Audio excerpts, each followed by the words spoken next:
عالیہ جس نے زارا کو زارا کے ہی والد سے دور رکھنے کے لیے زارا کے دل میں اس کے والد کے لیے بے حد نفرت پیدا کر دی، یہ کہہ کر کہ اس کی وجہ سے میری بہن آج اس دنیا میں نہیں ہے، اور اتنا ہی نہیں، جب تم چھوٹی سی تھی تب وہ تمہیں مجھے دے کر خود دوسری شادی کرنے کے لیے چلا گیا تھا،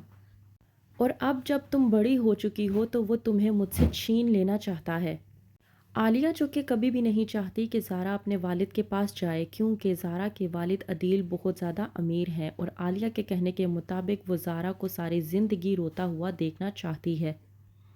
ڈرامے کے نیکسٹ ایپیسوڈ میں آپ لوگ دیکھیں گے کہ ولیمے والے دن مہرو اور زین جب آ رہے ہوتے ہیں تو منیر کہتا ہے کہ میں اپنی بیٹی کو دیکھ کر صرف اتنا ہی کہہ سکتا ہوں کہ میری بیٹی اپنے اس شوہر کے ساتھ ہمیشہ خوش رہے۔ کہتی ہے عالیہ کہ آپ کو فکر کرنے کی ضرورت نہیں ہے، ہماری بیٹی بہت فرما بردار ہے، اور دیکھیں اس نے ہمارا حکم مان کر زین سے شادی کی اور آج وہ بہت ہی زیادہ خوش باش ہے۔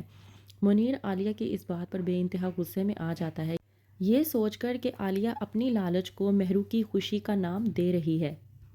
وہیں پر دوسری طرف کرتی ہے سلمیٰ اپنے بھائی منیر کے ساتھ بات، جب منیر کہتا ہے سلمیٰ سے کہ مہرو کے وقت تو میں کچھ کر نہیں پایا کیونکہ اس شادی میں مہرو کی بھی رضا تھی، لیکن میں تمہیں ایک بات بتا دوں سلمیٰ، زارا کے لیے میں جو فیصلہ کروں گا زارا اس فیصلے کو مانے گی، یہ میں بہت اچھے طریقے سے جانتا ہوں، اور میں تمہیں ایک بات بتا دوں کہ میں زارا کے ساتھ عالیہ کو کسی بھی قسم کی کوئی بھی زیادتی نہیں کرنے دوں گا۔ تم جانتی ہو کہ عالیہ نے ساری زندگی زارا کے ساتھ کس طرح کا رویہ اختیار کیا ہے، میں چاہتا ہوں کہ عالیہ اور ہادی کی شادی ہو جائے۔ سلمیٰ منیر کی یہ بات سن کر بہت زیادہ خوش ہو جاتی ہے اور کہتی ہے کہ میں ہادی سے پوچھ کر آپ کو بتاؤں گی کہ وہ کیا چاہتا ہے۔ اگلے روز جب منیر دیکھتا ہے کہ آیا ہے ولید، تو ولید کو دیکھ کر عالیہ بے انتہا غصے میں آ جاتی ہے اور کہتی ہے کہ تمہاری ہمت کیسے ہوئی میرے گھر پر آنے کی۔ عدیل جو کہ کہتا ہے عالیہ سے کہ تم نے میری بیٹی کے دل میں میرے خلاف جو بد دلی پیدا کر دی ہے اور اس کے دل میں میرے لیے جو نفرت اس قدر ڈال دی ہے، اتنا زہر اگل دیا ہے کہ وہ میری شکل تک دیکھنا گوارا نہیں کرتی۔ میں تمہیں ایک بات بتا دوں کہ تم ایک دن اس بات کو لے کر پچھتاؤ گی۔ عالیہ جو کہ عدیل کو بے عزت کر کے اپنے گھر سے باہر نکال دیتی ہے اور موقع کا فائدہ اٹھاتے ہوئے زارا کو بتاتی ہے کہ تمہارا باپ یہاں پر آیا تھا، اور اتنا ہی نہیں وہ مجھے دھمکیاں دے کر گیا ہے، کہہ رہا تھا کہ وہ تمہیں مجھ سے چھین لے گا۔ میں تمہیں ایک بات بتا دوں، جب سے تمہارا باپ یہاں سے گیا ہے میں خدا کے حضور رو رو کر پاگل ہو چکی ہوں، میں تمہاری جدائی برداشت نہیں کر پاؤں گی۔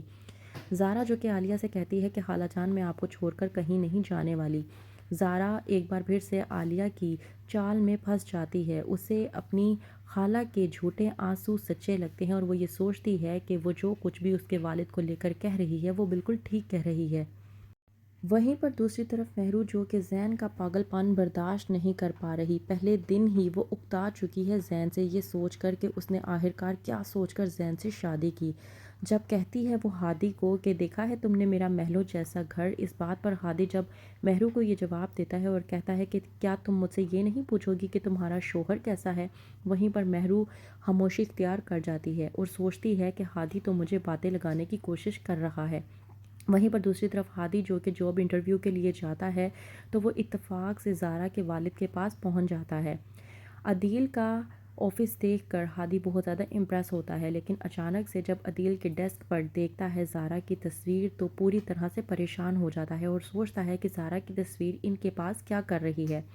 تو کیا عدیل سے پوچھ بیٹھے گا ہادی کہ زارا آپ کی کیا لگتی ہے، اور کیا بتا دے گا کہ میں اس کی پھوپھو کا بیٹا ہوں؟ کیا ہوگا آگے؟ مزید جاننے کے لیے دیکھتے رہیے ڈرامہ سیریل مفاد پرست۔